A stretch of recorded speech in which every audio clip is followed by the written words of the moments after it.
my gut told me he was telling the truth. When I thanked him for his time, he extended a hand, held mine one beat too long, and said, "You're beautiful." I yanked my hand away. "Sorry," he mumbled. "I was a bit of a player, hard habit to break." And "But your eyes are sad." "No, they're not," I said. And I was saved by the guard calling an end to visits. But as we walked to the exit door, I began to wonder about what he had said. That same spring, just before I visited Joyceville for the first time, a man named David Milgard was released from prison after serving 26 years for a crime he did not commit. It was a terrible story. A 16-year-old cursed by coincidence, a crazy witness, a clunky justice system unwilling to admit mistakes. And I wonder now if it was Milgard's story that had fueled my desire to visit Will a second time. Whatever it was, as we relaxed, he told me more and more about prison, in particular about some of the administrative shenanigans going on. And when he asked if he could call me at home, I said, "I live with my boyfriend." "Who is he?" he asked. "A professor. You can call me, but understand, this is just a friendship." He nodded and said, "But your boyfriend doesn't make you happy." "Your imagination," I said. I'm kidding. But he was right. My boyfriend hadn't made me happy for a long, long time. He was out of town for months at a time, and our relationship already felt over. So I gave my home number to Will, suspecting he would call if some news broke out in the prison. A few hours after I got home that day, the phone rang. As Will and I began to talk, I sensed myself falling down a rabbit hole. I made excuses to rationalize my behavior. I told myself he was simply educating me to write something meaningful. I told myself that my liberal activist parents would be proud of me for fighting for justice.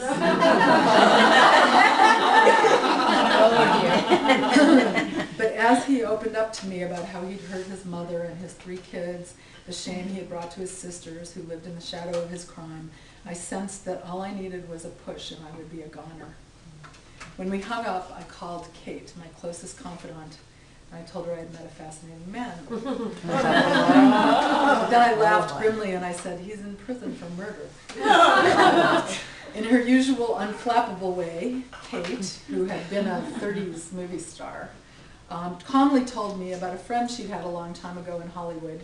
She'd met a man in prison too, she said, and married him, this friend. I continued to do interviews in the prison, and every inmate I talked to told me Will was a stand-up guy. He was the guy who calmed them, who brokered peace, and I felt proud for having won the confidence of someone so admired. By the time I published my second column, I was actually feeling at home inside Joyceville. 4 weeks into my visits, I walked into work at the paper, and my friend Joan at the reception desk winked and nodded toward my office. It was filled, ceiling to floor, with flowers from Will. Oh, for God's sake. My colleagues pelted me with questions. How had he done that? Were prisoners allowed to call florists? How did he pay them? Was he rich? What did he want from me? Was this some kind of bribe? I was wondering the same things when he called me that evening. "Just to say thanks," he said. "My mother and my daughter ordered them for me." "They're too extravagant," I said. And he laughed. "That's what my mom said. But I told her you're worth it. She'll see." And then I was a goner, swept down into the rabbit hole, far from daylight. 2 days later, an administrator from Joyceville called to tell me that I couldn't talk to Will anymore. I was welcome into the prison, but he was one prisoner I was not allowed to talk to. If that hadn't happened, our story likely would have played out differently. I would have loved him, I think, but things might not have moved so fast as they did. Back then, when I tried to explain to people what happened, that people inside Joyceville were trying to shut Will up and shut me out, my story sounded like paranoia. It wasn't. When I refused to stop talking to Will, prison officials kicked me out of the prison, and my editor, who was under fire by a syndicate that had just taken over the paper, did not back me up. Furious, feeling as though Will was my only ally, or one of the only allies I had, I signed on to be his personal visitor. And when the warden, who knew me well because I'd interviewed him numerous times, refused us a family visit in the trailer, even though his mother, the nurse, and his children had invited me to join them in the trailer with them, Will told me the only way we could have any private time together was to marry, and I agreed. Was it rash? Of course, but I was in love, and the forces against which we rallied only grew stronger.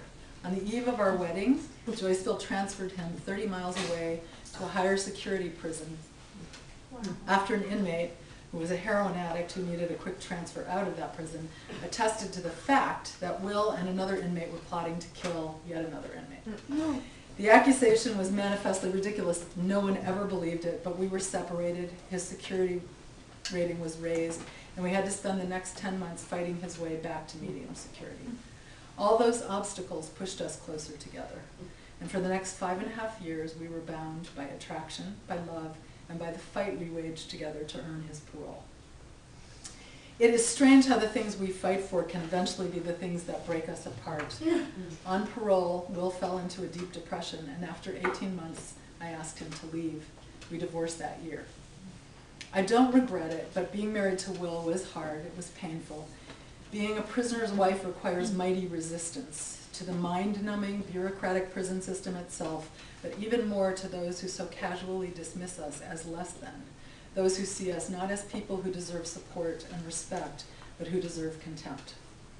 Maybe our story does sound crazy, maybe it doesn't make sense, but I do know that prison took away things from Will that our relationship did help to restore.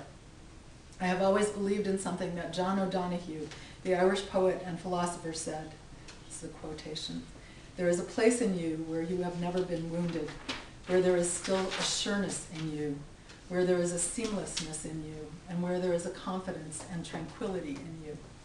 Those of us who have cared for and married prisoners and nurtured and taught and ministered to prisoners know if there is a single hope that those who serve time and are released, and most will be, won't turn from people who have committed crimes into real, honest-to-God monsters, it is knowing that they can be loved.